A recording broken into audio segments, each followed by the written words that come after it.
자, 이번 시간에는 우리 식물의 이 구조와 기능을 우리 씨앗 식물을 중심으로 해서 살펴보도록 하겠습니다.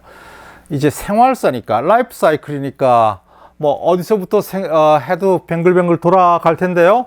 우리 시작을 이 발아서부터 하게 됩니다. 여기 씨앗이 지금 보이고요.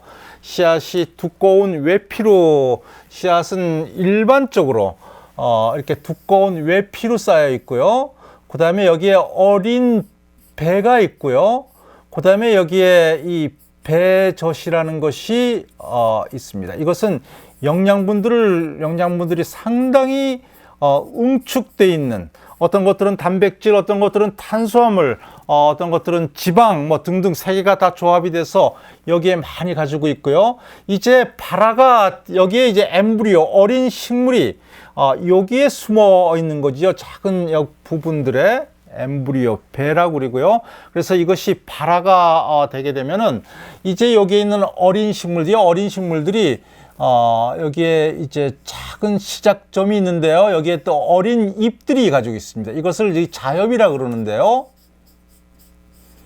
그래서 이 자엽이나 배젖은 전부 다 영양분을 제공을 하는 그런 것입니다. 독립적으로 살아가기 전에 정말 완전히 어린 식물에, 이 아기 같은 식물에서는 영양분들을 계속 공급받아야 되기 때문에 그런데요. 자, 여기서 지금 엠브리오에서 이 발아가 되면은 외피로 쌓여있는, 두꺼운 외피로 쌓여있는 이 씨앗이 이제 환경이 좋아지고 물기가 많아지고 등등, 그러면은 여기서 이제 어린 식물들이 여기다가 발아해서 눈에 보이기 시작을 하고 이것이 점점 커나갑니다. 자, 이제 여기서 식물이 나오게 되고요. 이제 여기에 원래 가지고 있던 코틸리돈, 이 자엽들, 영양분을 가지고 있는 자엽들은 나오면서 서서히 없어지면서 이제 새로운 잎, 이것을 우리가 정말 잎인데요, 이 트루 립이라고 얘기를 합니다. 자, 이 얘기는 이제 광합성을 시작을 하는 거죠. 여기도 추룰립이 보이는데 광합성을 시작하기 전에 여기서는 추룰립이 나오기 시작을 하고요. 그래서 여기서 영양분들을 가서 어느 정도까지는 영양분을 보충을 받지만 이제 여기서부터는 독립적으로 광합성을 해서 살아갈 해가는 이제 라이프 사이클의, 생활사의 초기 단계 모습을 보여주고 있는 것입니다. 자, 이제 라이프 사이클은 대충 이렇습니다. 자, 여기 지금 토마토를 보여주고 있는데요. 그죠? 이 그림이 있으니까 우리 토마토를 예를 들어서 하는 것인데요.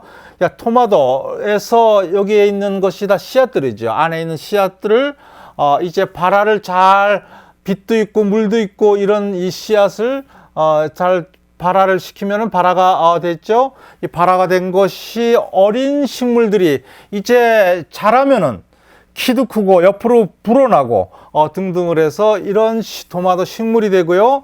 이제 이것이 수정을 거쳐서 이제 꽃이 생겨나겠죠.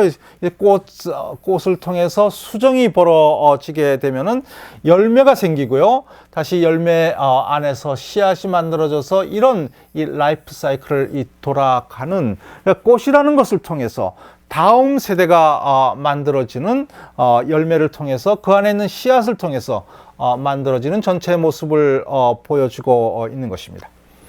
그리고 다년생, 이런 식물들이 1년생으로 끝나는 경우도 있고, 실제로 토마토 같은 경우는 뭐 여러 종류가 있습니다만은 우리가 한국에서 많이 재배하는 토마토 같은 경우는 대충 1년생입니다. 그러니까 한 해만 살고 마는. 그 다음에 당근 같으면 2년생도 있고요. 뭐 3년생, 4년생도 있고, 그 다음에 나무 같은 경우는, 자, 뭐 이와 같이 정말 오랫동안 사는데요. 오히려 계절에 따라서 많은 변화를 거칩니다. 자, 봄에는 이제 싹이 좀 트기 시작을 해서 여름에는 아주 활짝 피고 잎도 많이 자라고, 그러니까 물도 많이 올라와야 되고 정말 활발하게 자라다가 이제 가을이 되게 되면은, 서서히 늦가을이 되게 되면은 이제 엽록소 A, B가 없어지고 캐로티노이드가 남게 되고 뭐 다른 이런 색소들도 남게 됨으로 해서 여러 종류의 단풍색을 이렇게 만들게 되고요. 그 다음에 겨울이 되면은 이런 앙상한 이 가지만 남게 되는 이런 과정들을 우리가 잘 알고 있는 것입니다. 자, 이것은 그러니까 계절에 따른 어떤 죽었다라고는 얘기를 할 수가 없죠. 노화의 과정을 거쳐서 이런 식으로 변해서 또 낙엽으로 떨어지고 또 이런 과정 1년 단위의 라이프 사이클도 벌어지면서 이런 나무들은 몇백 년도 살 수가 있고요. 실제로는 뭐 1000년도 넘는 식물도 있고 그렇습니다.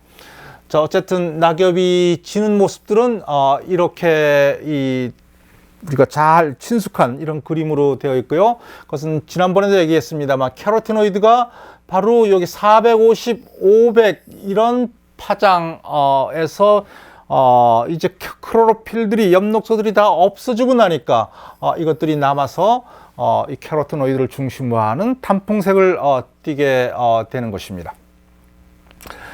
자, 실제로 우리가 단풍이 진다라는 이것은 이제 날씨가 추워지는데 계속해서 광합성을 빛을 많이 받아서 광합성을 하려고 그러면은 명반응이 많이 벌어지게 되면은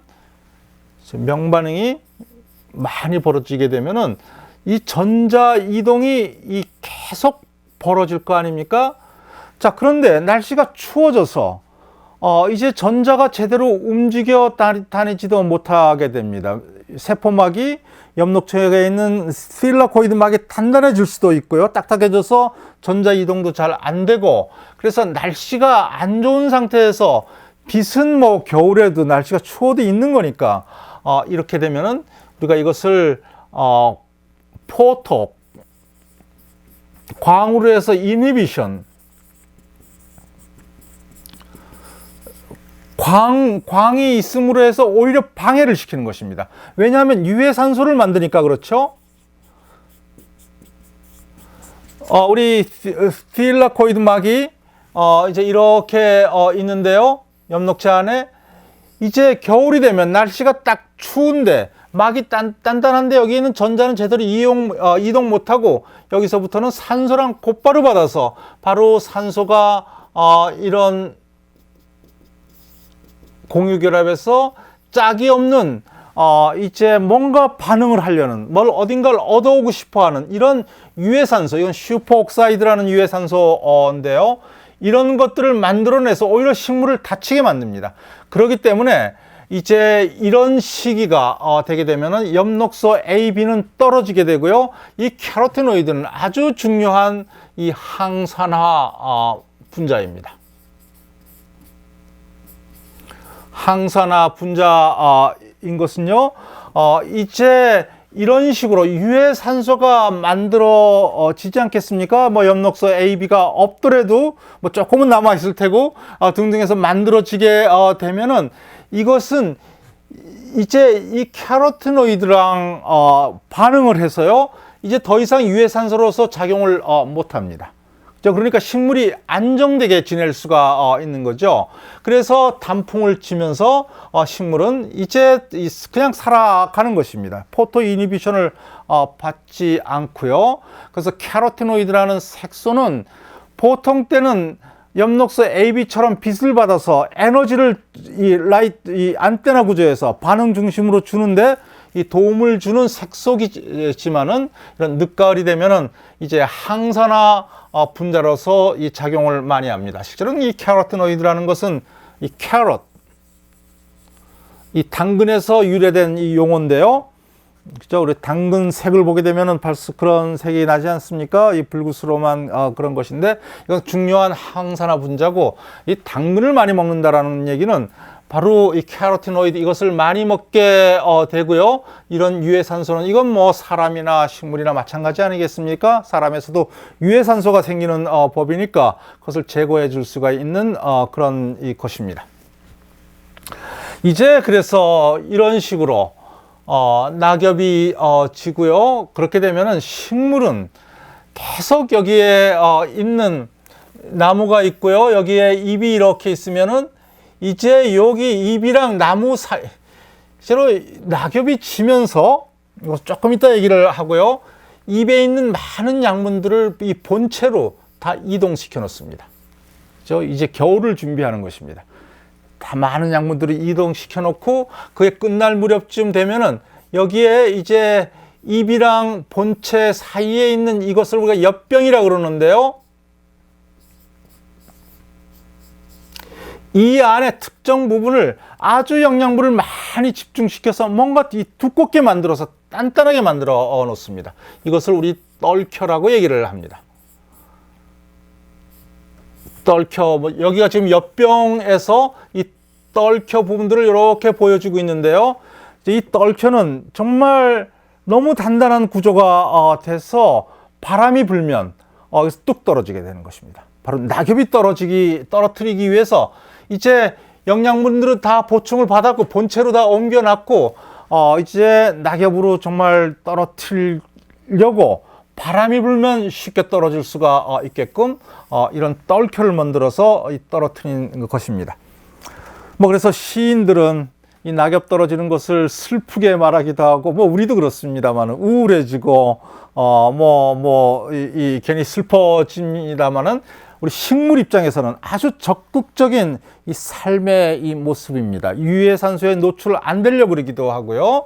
그래서 광합성이 안 되는 추운 겨울을 살아갈 수가 있는 잎을 떨어뜨려 놓는 이렇게 앙상한 이 겨울나무가 돼서 겨울을 견뎌내가고 봄이 되면은 다시 이제 싹이 터서 하는 이런 이 연단위의 라이프 사이클을 보여주고 있습니다.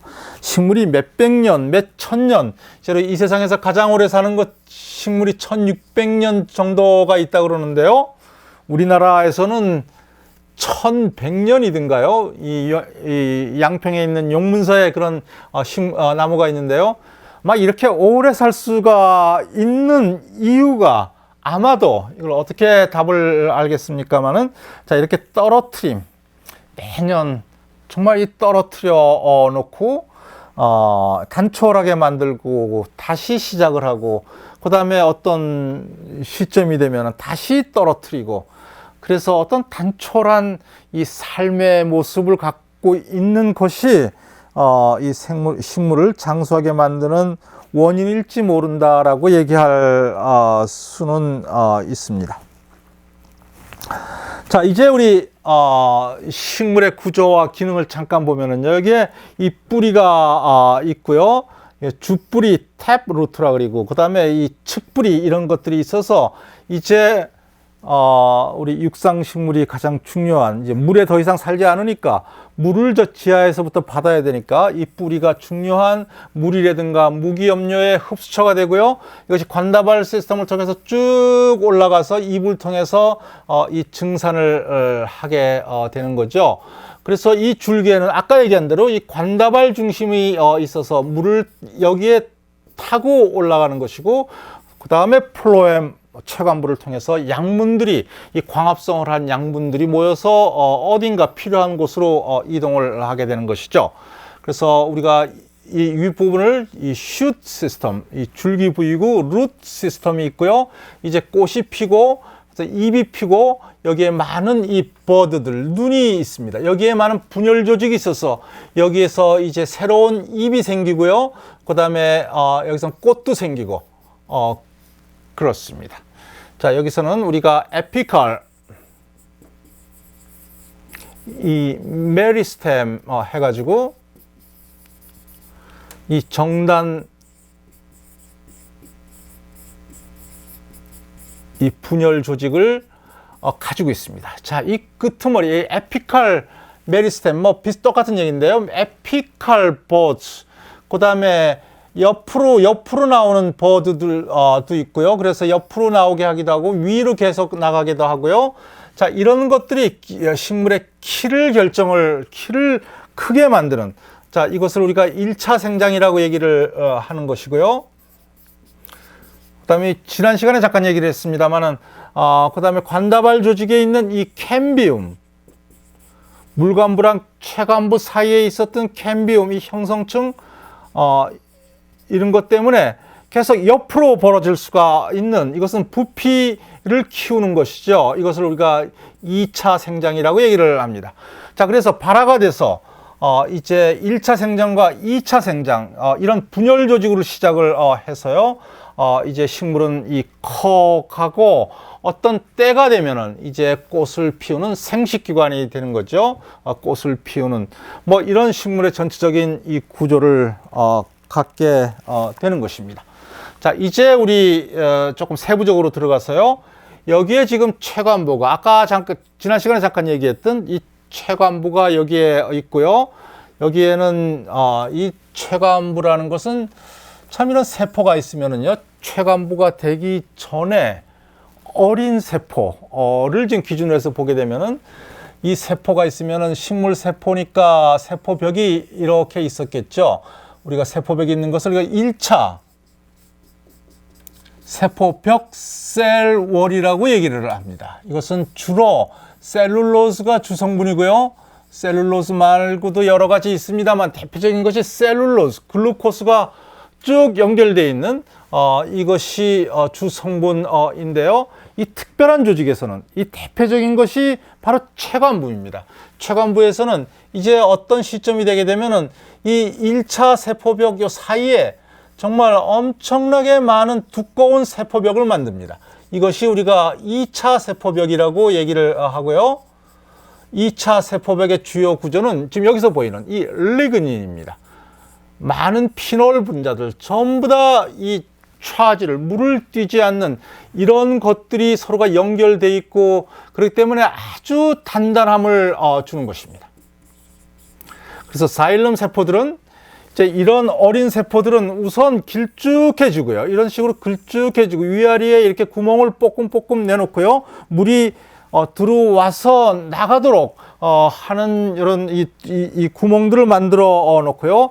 이 세포벽을 아주 2차 세포벽을 통해서 단단하게 만들어 놓고 이제 그렇게 되면은 자기 자신이 세포 핵도 없애고 소포체도 없애고 정말 이런 거 만드느라고 얼마나 활발해야 되겠습니까? 그리고 아주 계획적으로 실제로는 최근에 연구 결과에 의하면은 이 DNA가 있으면 뭐 이 세포가 당연히 DNA가 있지 않겠습니까? 그냥 막 부시는 것이 아니라 어떤 우리가 이부자리를 아주 예쁘게 개는 것처럼 아주 규칙적으로 이 잘라가지고 폭에서 그러고 난 다음에 이 죽어가는 것입니다. 이게 무슨 조화인지 모르겠습니다만은 우리 이런 일련의 계획된 이 죽음, 이것을 우리가 프로그램드, 이 셀 데스라고 얘기를 하는데요. 바로 이 대표적인 예가 이 자일럼에서 보이고 있는 것입니다. 그러니까 물이 계속 아래에서 위로 올라가는 정말 수도관이죠. 그 다음에 바람에 그 식물이 넘어가서는 안 되니까 이 단단한 뼈대 조직으로서 단단함이 여기에 주어졌고요. 자, 그래서 이것이 식물 한 가운데 있으니까 이 식물답게 위로 뻗어가면서 그 다음에 입은 빛을 많이 받을 수가 있는 광합성을 유한 그런 그 모습으로 변할 수가 있는 것이고요. 그래서 물은 여기 뿌리를 통해서 들어와서요.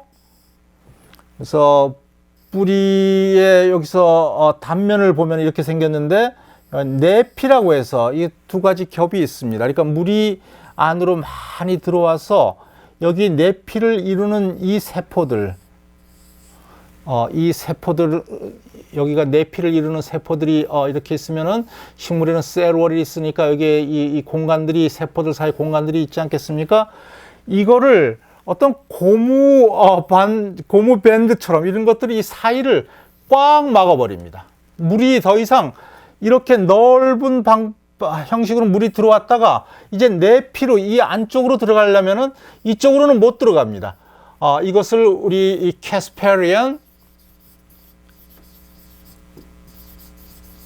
이 스트립라는 말을 쓰는데요. 셀월 있는 부분들을 아주 꽉 막아버린 물이 못 통하게. 그러니까 물은 이제 넓은 방향으로 들어오다가 이제 여기 세포들만 통해서 들어가게 됩니다. 그러려니까 넓게 들어오는 것들이 좁게 들어가니까 여기 압력이 생기는 거죠. 그래서 물이 이것을 뿌리압의 아주 중심을 이루는데 이런 압력이 생기는 것입니다.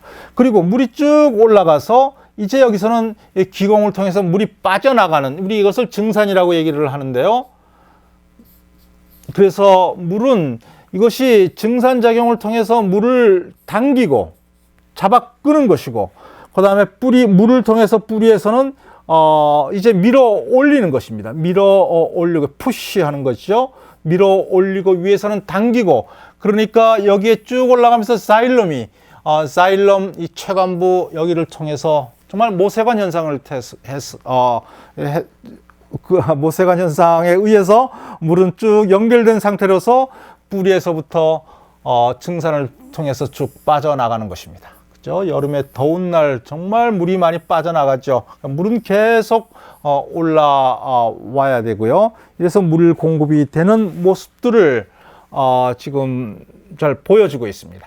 자, 그 다음에 플로엠은, 자, 이제 이것은 입에서, 여기가 입이 있으면은 입에서 영양분이 만들어지면은요, 이렇게 통해서 플로엠으로 오게 돼요. 관다발 조직 안에 있는 체관부로, 아니죠. 제가 지금 여기서 뭐가 혼돈이 됐는데, 실수했습니다. 이거 자일럼은 이것이 물관부고요. 자, 이것이 양분이 이동하는 체관부입니다. 플로엠 조직이 이렇게 되어 있는 거죠. 이거는 당연히 죽지 않았습니다. 그러니까 양분이 들어와서 글루코스라든가 슈크로스 뭐 많은 것들이 있는데요. 이것이 필요한 곳에 저 아래 감자가 연글고 있다, 고구마가 연글고 있다, 그럼 그쪽으로 많이 보내줘야 되겠죠. 그 다음에 잎 저쪽 위에 어디서 꽃이 피고 있다. 그래서 꽃도 많은 영양분들이 필요한데요. 그러면 꽃을 향해서 또 가야 됩니다. 그러니까 생각을 해야 되고 조절을 해야 되는 것이고요. 그래서 이것은 죽은 세포로서는 이와 같이 원웨이로 가는 물관부랑은 좀 다릅니다. 살아있고, 그리고 옆에 이런 친구 세포라고 해서 이런 세포를 통해서 양분들이 이동하고, 주로 위에서 입이 위에 있으니까 많은 경우들이 위에서 아래로 이동하지만 경우에 따라서는 여기서 해서 위로 갈 수도 있습니다. 자, 그래서 친구 세포들이 여기에 붙어 있어 가지고 여기서 영양분이 나가기도 하고, 여기가 그냥 감자가 연기는 땅속이라면은 이 친구 세포를 통해서 감자한테 영양분이 나가는 거죠. 여기 이렇게 와서 이렇게 나가는 것이죠. 여기서는 많은 경우는 이 소스인데요. 양분의 이 소스가 되는 거는 주로 입이겠죠. 입에서 들어와서 친구 세포를 통해서 여기에 들어가는 이런 것이고요. 여기는 2차 세포벽이 그렇게 두껍지가 않습니다. 좀 말랑말랑 하고요. 자, 그렇습니다. 그래서 식물의 아주 기본 구조가, 광합성이라는 그 작용과 연결되는 가장 기본적인 구조가 바로 물관부와 체관부, 물을 받고 영양분을 이동하는 그것이고요. 자, 우리가 여러분들이 잘 아시는 이런 나이테, 1년을 단위로 해서 이 나이테 링이 생기는 모습들이 보여지고 있죠. 자, 이제 우리 이거를 좀 살펴보면은 맨 가운데 여기가 이제 처음으로 자라면은, 자, 우리 그냥 조금 복잡할 수가 있는데 이렇게 봅시다. 식물이 여름이 되면은, 여름이 되면은 물이 상당히 많이 필요하죠. 그러니까 자일럼, 물관부가 상당히 많이 두껍게 이렇게 생겨 나가야 됩니다. 자, 그러다가 이제 겨울이 되면은 이것이 자라지 못하고 이제 자라지 못한 상태로 이렇게 있게 됩니다. 바로 이것이 바로 링의 나이테로서 보이는 것입니다. 그죠?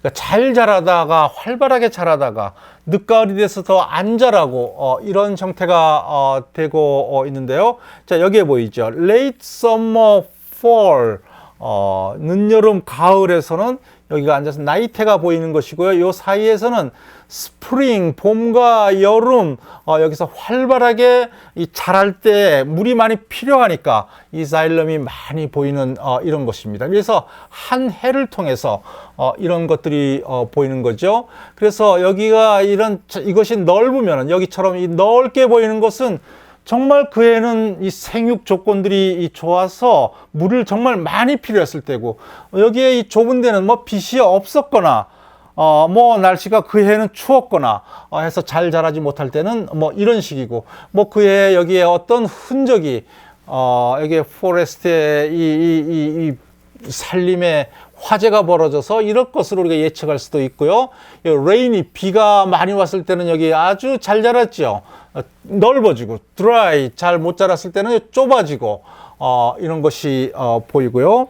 그래서 이런 것들이 지금 봄, 여름에 활발하게 자라다가 안 자라다가 또 활발하게 자라다가 안 자라다가 겨울이 돼서 활발하게 안 자라다가 활발하게 자라다가 안 자라다가 이 4년차 4년이 된 이 나무의 줄기를 보여주고 있는 것입니다. 맨 가운데는 우리가 아까 얘기했습니다만 이 피스, 이 수라는 것이고요. 여기는 유세포들이 있어서 약간 기름 같은 것들이 나오고 있습니다. 자, 그래서 식물이 가령 이런 식물들, 이것은 우리가 레드우드라는데 우리나라에서는 잘 없는 식물로 알고 있는데요. 이것은 붉은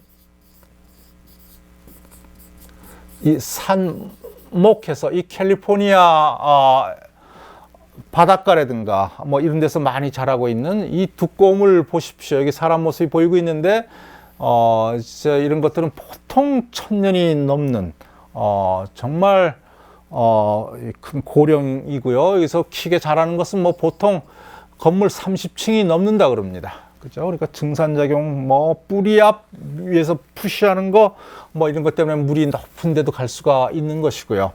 자, 이거 여기서 이런 데서 만든 나무들의 그 송판 모습들이 이 얼마나 이런 그 잔잔합니까? 그죠? 잔잔한 이런 모습들이 이 보이고 있죠. 자, 그래서 우리 이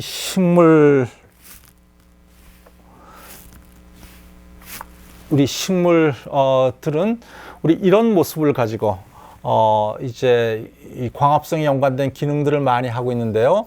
우리가 식물의 호르몬 얘기는 나중에 기회가 되면 하겠습니다만은 이 억신, 스베를린, 앱시식 애시드 뭐 등등을 해서 식물의 성장을 조절을 해서 구조를 형성하는데 많은 관계가 되지만 우리가 여기서는 일단 건너뛰기로 하고요. 우리 식물은 많이 얘기가 됐습니다만은 광합성 하는 것이 가장 첫 번째고요. 그래서 이런 구조를 가면서 잘 살아가고 있는데요. 식물에서는 실제로 많은 유전자 수가 약간 변이가 있습니다만은 많은 경우들은 실제로 사람보다 더 많은 경우가 제법 많은 식물들에서 그렇습니다. 식물들이 아무 일도 하지 않을 것 같은데 유전자 수가 많다는 얘기는 그만큼 단백질 종류도 많아야 되고 왜 그럴까라는 어떤 오히려 식물이 더 진화한 것이 아닐까 뭐 이런 생각도 할 수가 있는데요. 가령 우리 아미노산 20개에 있는 아미노산은 식물은 독립 생명체니까 그래서 먹질 못하니까 모두 합성을 할 수가 있습니다. 사람은 안 그렇죠. 사람은 20개 중에서 12개인가요? 12개만 합성을 하고 8개는 합성 못합니다. 이건 반드시 먹어야 되는 거죠. 우리가 이것을 필수 아미노산이라고 얘기를 하는데 그래서 사람의 경우는 많은 동물의 경우에서는 서서히 유전자 수를 줄여나가는 뭐 식물이 항상 음식을 대주니까 그러는 모양이죠. 그래서 자기네들이 에너지를 써가면서 ATP를 써가면서 이런 걸 안 만들어도 되겠다. 전부 안 만들긴 뭐하니까 일부만 안 만들어서 우리가 필수 아미노산이라는 개념도 가지고 있는 것입니다. 어쨌든 식물은 이렇게 비기동하는 움직일 수가 없는 평생 태어난 곳에서 살아가는 우리가 보기엔 상당히 답답해 보이는데요. 그렇기 때문에 혼자서 모든 일을 해결해 나가야 됩니다. 침입자가 들어오거나 어떤 공격을 받게 되면은 자기가 자체 내에서 해결을 해야 됩니다. 그러니까 이거 많은 유전자를 통해서 많은 화학 분자를 만들어냅니다. 정말 동물과는 비교도 안 되는 많은 화학 분자들을 만들어서 냄새를 내거나 니코틴을 만들거나 수없이 많은 그런 화학 분자를 해서 어떤 병원군을 물리쳐 나가는 혼자 살아가려는 그런 것들이 많이 갖고 이래서 유전자 수가 많이 필요한 지도 모르겠습니다. 그죠? 이러다 보니까 우리 식물은 광합성뿐만 아니라 우리 약품의 원료로서도 많이 이용이 되고 있고요. 지금 우리가 선반에서 보이고 있는 많은 약들은 그 중에 거의 반 정도는 식물서 유래됐다라고도 볼 수가 있습니다. 식물이 여러 종류의 약품을 갖고 있어서 아스피린이라든가, 그죠? 통증을 뭐 해주는, 그 다음에 많은 약들이 있고요. 이게 나중에 언제 이것도 한번 이것을 주제로 한번 얘기해 볼 필요가 있는데요. 그 다음에 나무를 통해서 목재, 제지, 건축물로 하는 목재 이런 것들로서도 많이 사용이 되고요. 뭐 정서적인 문제도 있고요. 나무 보면은 기분이 좋은 거죠. 그 다음에 또 중요한 것은 우리 공기를 정화를 하는, 정말 우리 지난 시간에서 얘기를 하겠습니다만 이산화탄소가 공장이 많이 생기고 이 문명이 공장이 많이 발달하다 보니까 공기가 CO2가 정말 온실가스가 많이 생겨서 지구를 온도를 높이고 있는데, 그나마 지구 생태계를 지금처럼 보존할 수가 있는 것이 아마도 식물일 것입니다. 그죠? 이거를 계속 먹어주고 있으니까 그러는 거죠. 그죠? 그러니까 CO2 농도를 낮춰주는 그런 우리 것이 이 식물이고요. 이와 같이 해서 식물은 여러 가지로 정말 중요한 일들을 우리에게 도움이 되는 어머니 같은 그런 생명체라는 것을 얘기를 했고요. 이와 같이 해서 진화된 모습, 이 구조들을 잘 이해하실 수가 있을 테고, 이제 다음 시간에서는 이 식물 구조 중에서는 정말 이 밋밋한 식물에서 이제 아주 새로운 구조인 이 꽃 색깔, 우리 얼마나 다릅니까? 우리가 꽃이 왜 피고 어떻게 조절받는지 우리 거기에 대해서 살펴보도록 하겠습니다.